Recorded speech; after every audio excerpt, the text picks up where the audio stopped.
Qufaa ofirraa fooyyessuuf kan gochuu qabnu kan jedhu ilaalla. Manuma keenyatti maal yoo goone qufaa ofirraa hir'isuu dandeenya yookaan ofirraa fooyyessuu dandeenya kan jedhu ilaalla. Qufaa jechuun egaa qufaan sababa utaalloos ta'uu danda'a, sababa saayinasiis ta'uu danda'a. Sababa kamiinuu qufaa yeroo gabaabaa nama qabe tokko akkamitti ofirraa salphisuu danda'ama kan jedhuu fi manuma keenyatti kanneen armaan gadii qabxiilee 81 yookaan gosa 8 raawwannee ofirraa fooyyessuu dandeenya. Qufaan kun allergiis ta'uu danda'a, saayinasiis ta'uu danda'a, utaalloos, dhibee sombaas kamiyyuu ta'uu danda'a. Hundaafuu ni hojjeta jechuudha malli kun. Kanneen kun egaa kan saayinsiin deeggarudha jechuudha. Kan jalqabaa dammadha. Dammi amala farra baakteeriyaa fi vaayirasii qaba. Akkasumas amala madaa fayyisuu qaba. Kana malees immoo dammi viskoosiitiin isaa ol ka'aadha waan ta'eef koo'et godha yookaan gorooroo madaa'e kana itti dibamee ni qabata. Yeroo immoo itti dibamee qabatu kana yeroo koo'et godhu dhukkubbii gorooroo madaa'e nu qufaa'isu nurraa hir'isa jechuudha. Kana malees dammi baay'ee mi'aawa waan ta'eef akka hancufni baay'inaan oomishamu taasisa. Hancufni immoo baay'inaan yeroo oomishamu qufaa'uun nurraa hir'ata jechuudha. Yeroo baay'ee yeroo gorooroon yeroo hancufa dha'u yookaan yeroo gogudha inni baay'ee nama qufaa'isu. Yeroo immoo xiqqoo lallaafu nama qufaa'isuun isaa ni hir'ata. Kanaaf dammi umurii kamittuu nama qufaa'uuf baay'ee gaariidha. Haa ta'u malee daa'imman waggaa tokko gadiif qofa kan hin taane. Damma daa'imman waggaa tokko gadiif kennuun hin gorfamu. Miidhaas qaba. Sababni isaas dhibee botuliizim jedhamu fida. Dhibeen kun immoo akka daa'imman paaralaayis ta'an taasisa jechuudha. Kanaaf barmaatilee hawaasaadhaan daa'imman xixinnoof damma kennuun akka isaan afaan hin hiikkanne taasifamu jedhama. Waggaa tokko oliif garuu guyyaatti daa'imman fakkeenyaaf umuriin isaanii waggaa tokko hanga waggaa 5 guyyaatti damma tokko arfaffaa siinii bunaa tokko kennine yeroo isaan utaalloo qaban jechuudha baay'ee isaan fayyada. Irraas fooyyessa wanta kana. Lammaffaan bishaan danfisuun hurkaa yookaan haarasaa ulachuu. Namni utaalloo fi allerjii funyaanii yookaan saayinasii qabu yoo bishaan danfisee hurkasaa daqiiqaa 10 hanga 15 ulatee yookaan gaditti hidhee irraa fayyadama.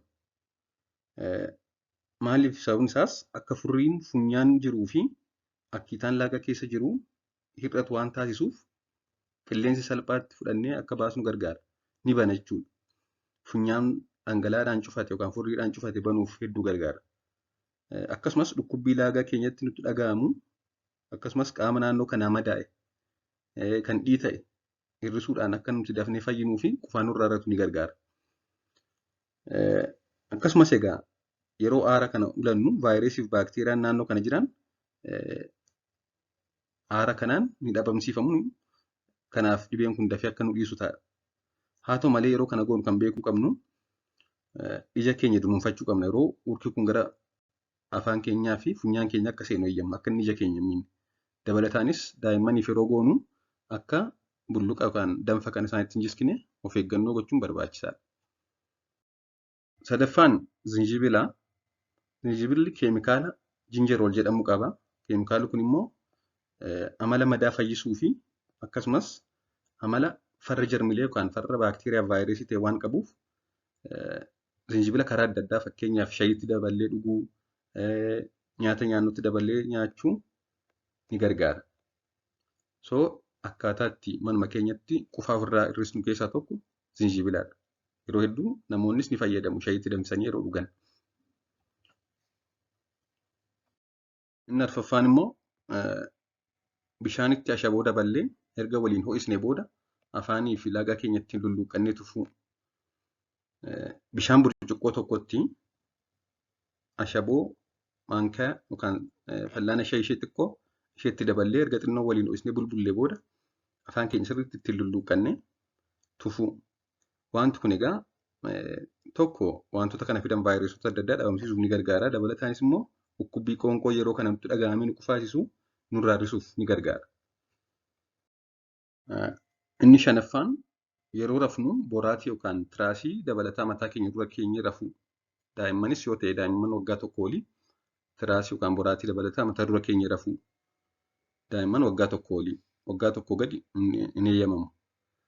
Kun egaa akkamitti fayyada? Yeroo hedduu namoonni tokko tokko jiru ganama ka'anii kan qufaa'anii fi akkasumas saakkedhanii kan akkiitaa tufan.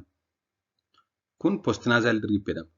dhangala'aan furriin furdaa ta'e funyaan keessatti oomishame yoo tiraashii malee rafan gara dudduubaa dhaquudhaan ganama faaroo ka'an laagaatti isaan qabatee isaan qoraqqoreetu akka jedhanii tufanii of keessaa baasu.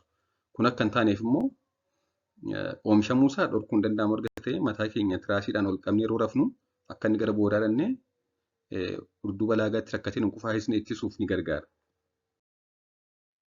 Ja'affaan fooxaa bishaan xiqqoon ho'isnee jiisnee funyaan yookaan adda keenyarra kaawwachuu.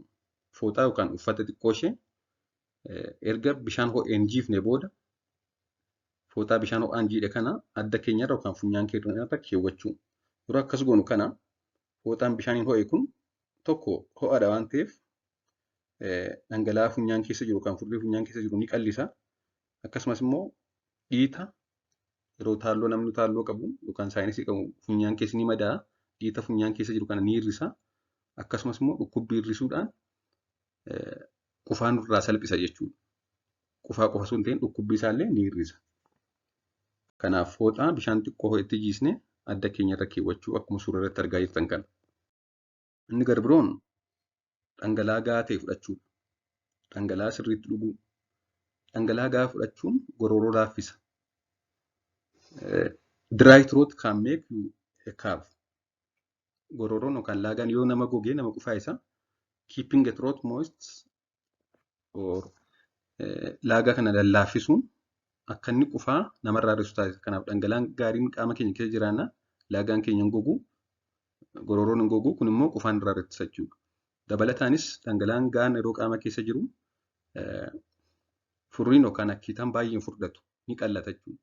Akkiitaan yookaan furriin kan inni baay'ee furdatee laagaatti yookaan funyaatti nama rakkatee nama qufaa'esu yeroo baay'ee furdatudha. Yoo qaama keessa dhangala'aan gahaa ta'e hin jirre. Kanaaf dhangala'aa keessumaa wantoota ho'aa ta'an sirriitti dhuguun barbaachisaadha. Gara biroon immoo yeroo qufaa yookaan utaalloo qaban boqonnaa gahaa fudhachuudha.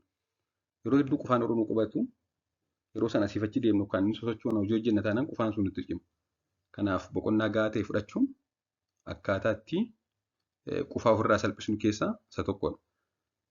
Kanaaf egaa qabxiileen gurguddoo shanan damma, zinjibila akkasumas adda keenyarra fooxaa bishaan ho'aan ho'isnee adda keenyarra yookaan funyaan keenyarra kaa'u, dhangala'aa sirriitti dhuguu, boqonnaa gahaa fudhachuu, kana malees immoo bishaan xiqqootti ashaboo daballee erga waliin ho'isnee booda dulluuqqannee tufuu kan kana fakkaatu gochuudhaan utaalloo ofirraa salphisuudha. Yoo kanaan dide immoo diikonjestant kan jedhaman jiru kan dhangala'aa qaama keessatti akka inni baay'een oomishni ittisan diikonjestant kan ta'an kan funyaan keessatti cobsaman kan liqimfaman yookaan kan dhugaman isaan kana ogeessa mariisnee bituun barbaachisaadha.